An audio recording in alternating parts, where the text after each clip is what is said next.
Hey everyone, welcome back. You ever get that feeling? That bone-deep chill that something just ain't right? Yeah, me too.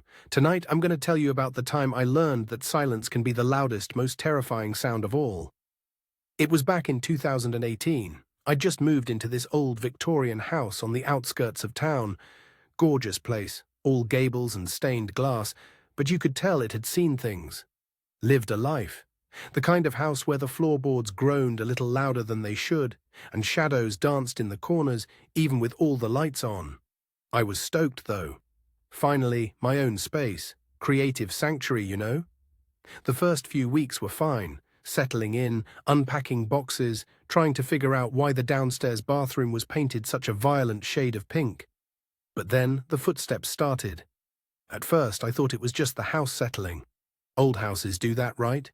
Creaks and groans are part of the charm, but these weren't just random noises, these were distinct footsteps.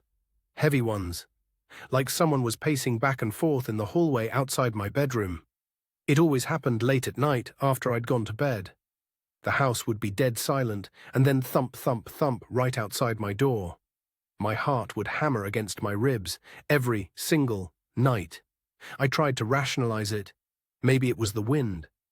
Maybe it was squirrels in the attic. But the footsteps were too consistent, too deliberate, and they were always in the same spot. One night I was lying in bed, wide awake, listening to the thump, thump, thump. I'd had enough.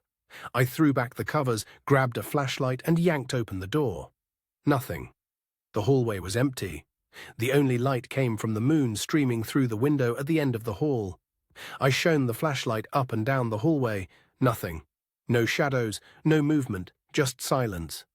I told myself I was imagining things, sleep-deprived, stressed, whatever. I went back to bed, but I couldn't shake the feeling that I was being watched. The footsteps continued for weeks. I started losing sleep. I was edgy, irritable. I even started seeing things out of the corner of my eye. Fleeting shadows, whispers in the silence. Then, one night, I decided to do some digging. I went to the local library and started researching the history of the house. It turned out that a family had lived there in the late 1800s. The father, a man named Silas, had been a stern, controlling man.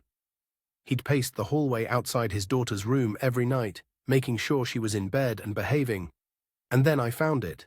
A small article in an old newspaper. Silas had died in the house. He'd had a heart attack. In the hallway, right outside his daughter's bedroom. That night, the footsteps were louder than ever. Thump, thump, thump. They were getting closer, closer to my door. I was frozen in bed, paralyzed with fear. Suddenly, the doorknob started to turn, slowly, deliberately. I squeezed my eyes shut, waiting for the door to open. Waiting for something. But it never did. The turning stopped, the footsteps faded, and then nothing. Just silence. The footsteps never completely went away. I still hear them sometimes, late at night.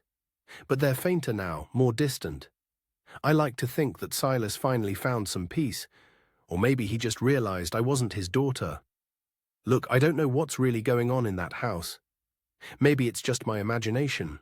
Maybe it's just the house settling. But I do know one thing. Some houses hold on to their secrets, and sometimes those secrets walk the halls at night. So what do you think? Ever experienced anything like that? Let me know in the comments below.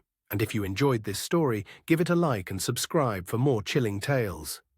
Don't forget to hit that notification bell so you never miss a spooky upload. Sleep tight, and don't let the footsteps bite.